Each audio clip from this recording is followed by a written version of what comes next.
Cliffhanger is a 1993 action-adventure directed by Rennie Harlin starring Sylvester Stallone and John Lithgow, as a botched mid-air heist results in suitcases full of cash being searched for by various groups throughout the Rocky Mountains. Sony Pictures presents this film for the first time in 4K UHD. Hey, what is up everybody, and welcome back to the Mid-Level Media channel, your hub for everything physical media and entertainment. I am Ken, and today we are going to be diving into 1993's Cliffhanger starring Sylvester Stallone. So, as you guys know, and maybe you don't if you're just discovering me for the first time, but this is Sylvester Stallone month on the Mid-Level Media channel. I'm trying to dive into as many Stallone films as I possibly can for this month. A lot of these are first-time watches, and this one was as well. But before we dive into it, guys, we're going to talk about the movie itself, my thoughts on it. We're going to talk about this transfer, this 4K transfer from Sony. So this came out, I believe, in 2018. It was the 25th anniversary edition. So this is quite an older release that we're talking about here today.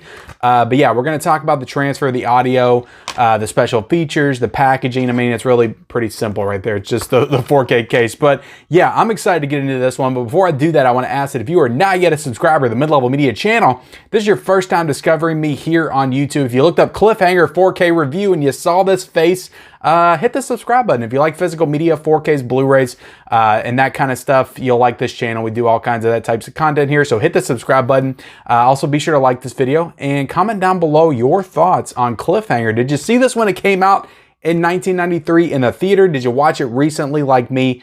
Let me know in the comment section below. So yeah, let's get into my thoughts on Cliffhanger. So I really don't know why I'm just now watching this for the first time. Came out in the 90s, and this feels like a movie that would have been right up my alley during that time period. Just that classic 90s action. It gave me all those like 90s action feels that I loved. I wasn't as big into the 80s action. I was born in the 80s, but I was way more into 90s action films than I was the 80s. So I grew up on Bad Boys. I grew up on like Demolition Man, another Sly Stallone movie, The Rock, Face Off, Con Air, Broken Arrow. Those were all the types of movies that I grew up on. And this really felt like it would fit within that world, that genre that was established in the 90s. I just love 90s action films. True Lies as well. Like just so many great ones in the 90s. And this is another one that is being added to the list for me because I really enjoyed this film. Again, just gives you those classic 90s action films. I just don't understand. I would have ate this movie up as a kid. I absolutely loved it. Plus it had that mountain setting, that icy like Rocky Mountain setting. I love the movie Vertical Limit, so it kind of reminded me of that movie as well. You know, it's got Stallone in it, who we've watched enough Stallone films by this time. He's just really good in this like action hero type role. He's playing a park ranger, but again, he's an absolute badass in this movie. I love the way that it's set up. Just with the scene and the division between him and Michael Rooker, and how the tragedy that it opens up with. Very tense opening scene as well. Like I found that to be extremely thrilling. There was just all kinds of those kind of moments in these types of movies in the 90s that I remember watching as a kid. Just these really like tense, like very drawn out scenes. And this was definitely reminded me of another one of those types of scenes. I always go back to the one from, not really like a straight action movie, but The Lost World, where they're on the window plate and it's cracking open and it just cracks forever. It was just such a tense scene. And again, this was another one like that. Right in the beginning of this film, the movie opened up with this. So I love how it opens and it established this rift between our characters. You know, Sly is responsible or feels responsible for this girl's death. So he kind of withdraws from the group and leaves the park ranger position. One of the women that he worked with was a love interest of his, like they were together. I don't think they were married or anything, but then Michael Rooker and him were best friends. So you have that division, you have those two, and you have them coming back together. I just love stories like that. People coming back together under extreme circumstances, under emergency situations. They get a distress call and he has to come back in to help Michael Rooker rescue these people. But not to spoil too much, but the people didn't necessarily need to be rescued in the same way that you might think. So it's an interesting setup. It's an interesting premise. I really enjoyed this story here. I really like all the supporting characters. Again, Michael Rooker. I know Michael Rooker from like The Walking Dead and the Guardians of the Galaxy movies. I don't feel like I've seen enough of him in other films. I really want to dive into more of his filmography. I've never really seen him in a role like this before, just playing that like supporting good guy to like the main heroic character, but also heroic in his own right. He's really great in this movie. I really enjoyed him in this film. Might be like honestly my favorite Michael Rooker performance. I thought he was absolutely fantastic in here. Then you got John Lithgow, who's great in like everything that he's in. But he's just chewing the scenery. He is that mustache twirling villain, just that classic 90s villain. I think of Gary Oldman from Air Force One as like the definitive 90s action villain to me. He's fantastic in that role as the Russian terrorist. John Lithgow, he plays a terrorist in this movie as well, and he's just pure evil, like to his core. Like he does not care who he has to take out on both sides, his side or their side. He's going to do it. And I just love him. He's just the perfect villain. I don't feel like I know that he's a villain like Dexter, but I haven't gotten far enough in that series. But I don't feel like I've gotten him in this pure villain role quite like this before. And he just pulls it off masterfully. Absolutely loved him in this. Also, this movie's rated R, and it does not skimp on the violence and graphic nature. The gore sequences in this movie are spectacular. It makes good use that rated R setting. I love how, and we'll get into this with the transfer a little bit, but it is a snowy setting. So when somebody gets shot and the blood's like splurting, you get to see it like spray all over the snow, and it just adds to the visual aesthetic of that person getting shot or stabbed or whatever. There is a sequence in this movie that I don't feel like I've seen in any other movie involving Stallone in a cave with one of the bad guys, and he just straight lifts him up and impales him on one of those like rock, what do they call those, like stalactites or something? I forget the name, the official name of them. But he just like lifts him up and straight impales him on the ceiling of this cave. It's such an awesome sequence. It's such an awesome visual. That was definitely one of my favorite kills. But yeah, there's a lot of really great kills in this. There's some cool explosions. This is really just the whole package. I enjoyed the hell out of this movie. Explosions. It's just everything. The plot was really interesting, and it just felt different and unique. Again, I haven't really seen a lot of movies with this mountain type setting. You guys can comment some recommendations down below, other than Vertical Limit, which is a movie that I love. So yeah, I really enjoyed this. This is definitely one thing I'll say about this though is unlike the Rambo films, which is very Stallone centric, Stallone kind of just feels like a supporting character in his own movie. Like there are some great sequences involving Stallone, but he's not my main takeaway from this film. It really is a collaborative kind of action film. He is the hero of the movie at the end of the day, but he's not like, he doesn't feel like the main focus. So this kind of doesn't feel like a full-on Stallone movie.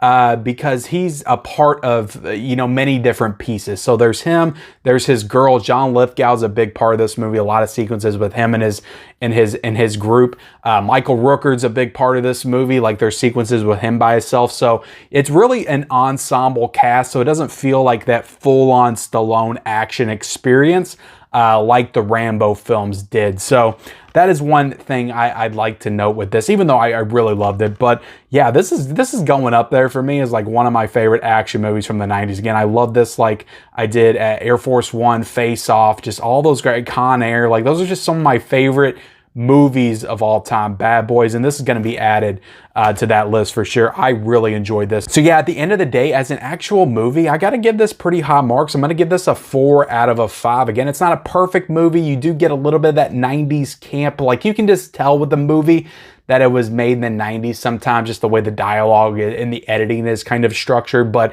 I gravitate towards that because I grew up in it. So I don't really think that's a big negative for me, but it could be viewed as that for some people. But really enjoy this movie. A 4 out of a 5 I think is absolutely fair. Now let's get into the transfer of this, because I thought that this looked spectacular. This is a native 4K in HDR and HDR10, and I just thought it looked fantastic. The detail, the facial detail on this, I'm going to be showing images on here as well. Just the overall, the scenery. There are a couple of rough spots here and there where they're kind of zooming out and they see the helicopters flying through the mountains.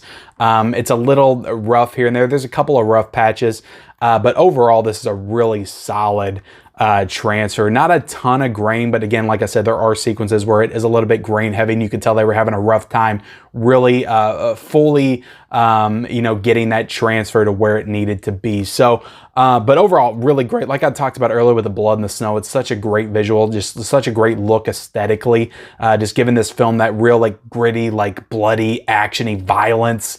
And I really enjoyed just the look of that, and that blood just, it looks great in the HDR, just contrasted with the snow.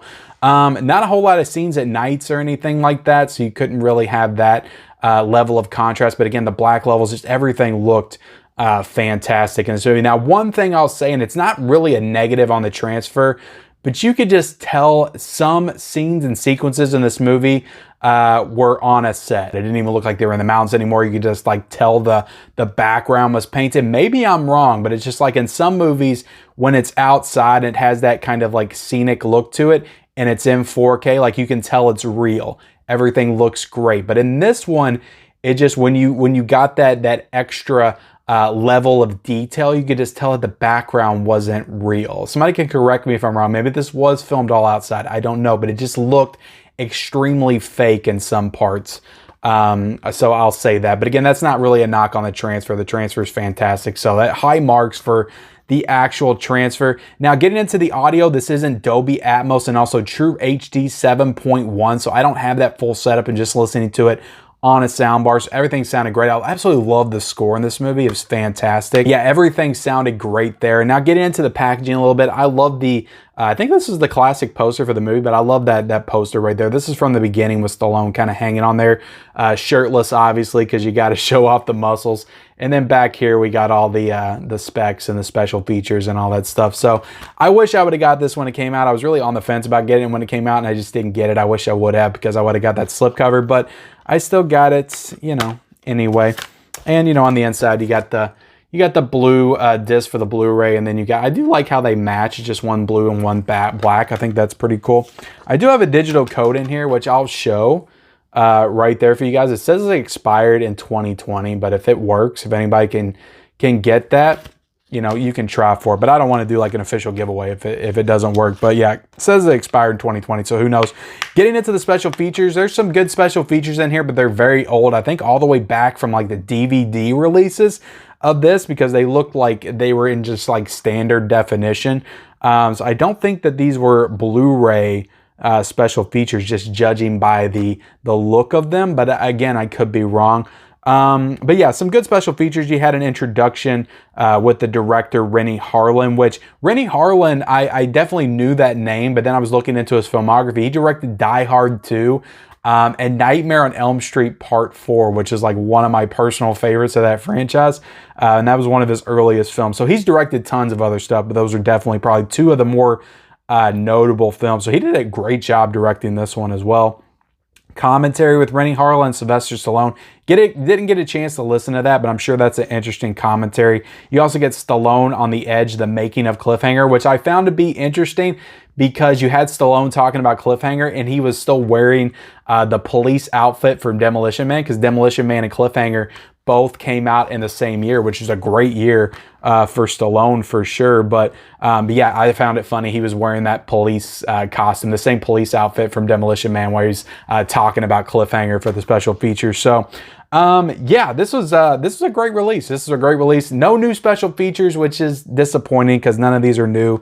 They're all old, but still cool that they included them in the release. And they're all on the Blu-ray also. None of these special features are on the 4K. So overall, as a release, guys, I really enjoyed this movie. The transfer is fantastic. It is lacking in special features. The packaging, again, I like the packaging, but no slipcover for this. So I'll give it, as a release, a 4.5 out of 5. Can't go that full 5 out of 5 because again, it was lacking in the special features. But overall, as a release, I really enjoy this movie. The transfer is absolutely fantastic. So if you haven't picked that up yet, again, it's a 4-year-old release. I absolutely recommend that you pick up Cliffhanger on 4K. You can get it right now on Amazon for $14.66. So a pretty good price for a new 4K, and I'll link that down below. So yeah, hope you enjoyed my review of Cliffhanger on 4K, my latest Stallone review. Please comment down below your thoughts on this movie. Is it one of your favorite Stallone films? Let me know in the comment section below. Also, be sure to like this video, subscribe to my channel if you haven't already, turn on those bell notifications for all future videos, and follow me on all my social media accounts. Those links are in the description, and we'll see you next time.